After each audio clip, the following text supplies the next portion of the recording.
last talked about John Ioannidis way back in December of 2020. Allow me to give you the TLDW here. Ioannidis was once widely respected for exposing the vast replication crisis in scientific publishing, calling for a much-needed major overhaul of the entire way that research is published and then, enters into the scientific canon. And then COVID-19 happened, and Ioannidis just went completely off the deep end, becoming the pet denier for conservatives everywhere who desperately wanted to believe that COVID-19 wasn't a big deal. In March of 2020, he argued that COVID would probably kill about 10,000 Americans, a number that we passed about a month later. Now, 2 years later, we're at about 927,000 deaths. So, yeah, he was only off by 2 orders of magnitude. Not bad. You'd think that at that point, a man with an ounce of self-awareness would slink off into the darkness to wait until everyone has forgotten about the absurd wrongness. Maybe he'd dye his hair, start going by his middle name, take up goat farming instead of science, something. But no, not John Ioannidis. He's back with a brand new study, and this one involves Kim Kardashian. You think I'm joking, don't you?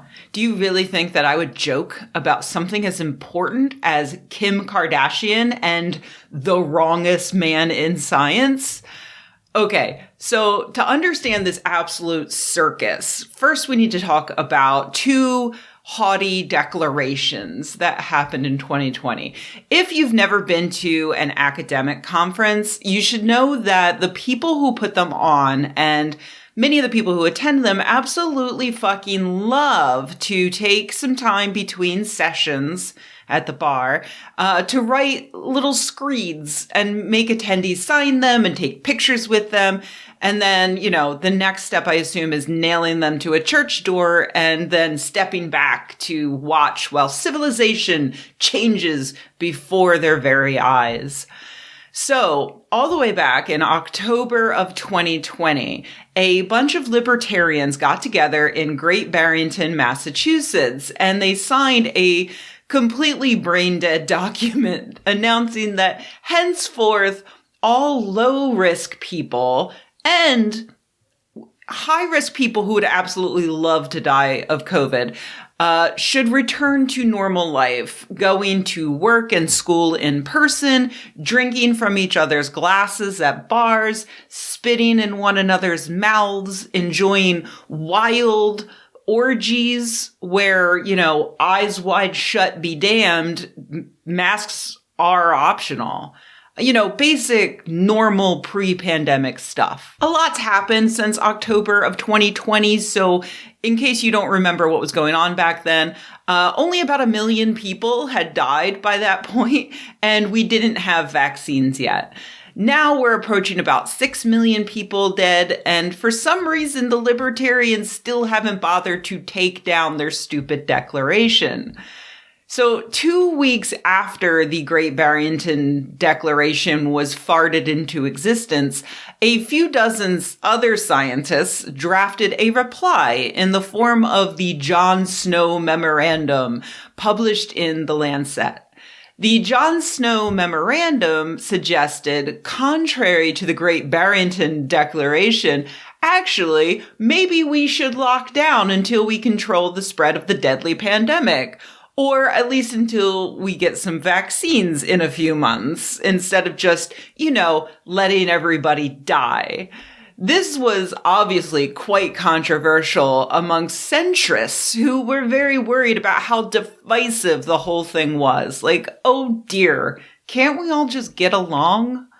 Now, you'd think that more than a year later, anyone with eyeballs and 2 neurons to rub together would see that one of these declarations was extraordinarily stupid and one was quite reasonable. But you would be wrong because we live in the worst timeline. So enter John Ioannidis, who has, in February of 2022, decided quite bravely to not look at the success of countries that had real lockdowns compared to the failure of countries that did basically nothing, and to instead evaluate each of these dusty artifacts of a bygone era to determine which document had the most famous people sign it. Yeah, really. In Citation Impact and Social Media Visibility of Great Barrington and Jon Snow Signatories for COVID-19 Strategy, published this month in the British Medical Journal's Open Access Trash Can, Ioannidis uses a few measures to determine whether or not one could argue that the Great Barrington Declaration gets less respect than the Jon Snow Memorandum because the scientists who signed the Great Barrington Declaration just weren't as popular as the scientists who signed the Jon Snow Memorandum. For instance, one could look at just how many studies each of the signers published as lead authors. Or, to make an even better case, one could look at the Kardashian Index. The Kardashian Index is a shitty and slightly sexist concept first proposed by Neil Hall, a genome scientist in the UK who wrote that he was very concerned that there are individuals, like Kim Kardashian, who are famous for being famous, or to put it in science jargon, renowned for being renowned. Not sure why renowned is science jargon, but okay. And the problem was that all of these people were being invited to the cool conferences instead of people who actually publish good research, like him, I guess. Basically, this is a published article whining about the same shit that serious researchers were complaining about back in Carl Sagan's heyday. How dare Carl Sagan be famous for explaining complicated scientific ideas to the general public instead of doing serious research? To give this stupid complaint an air of respectability, Hall proposed the Kardashian Index, which relates a person's social media following to the number of citations they have in the scientific literature.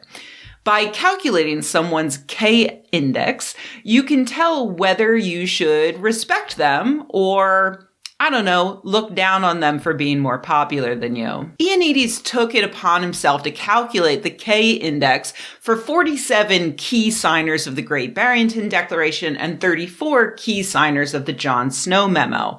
You will be shocked to learn that the Jon Snow Memorandum signers are a bunch of filthy Kardashians making sex tapes and selling makeup and getting Brazilian butt lifts, while the signers of the Great Barrington Declaration are locked away in their laboratories, pouring various different colored liquids into Erlenmeyer flasks, eschewing the advances of the vapid Stacys trying to lure them out to parties, achieving great advancements in science that will elevate the entire human race.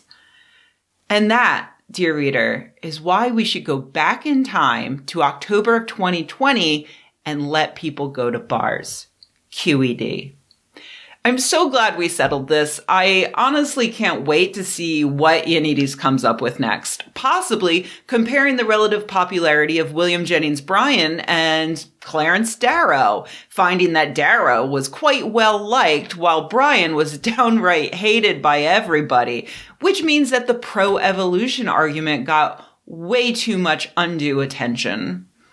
I have to agree with this tweet from Natalie Dean, which is how I first learned about this entire thing. The part of me that loves science is grossed out, but the part of me that loves Real Housewives drama is entertained. The commitment to pettiness is exquisite. Truly, I agree, and I hope Ioannidis never leaves the public eye to dye his hair and raise goats or whatever. Just keep doing what you're doing.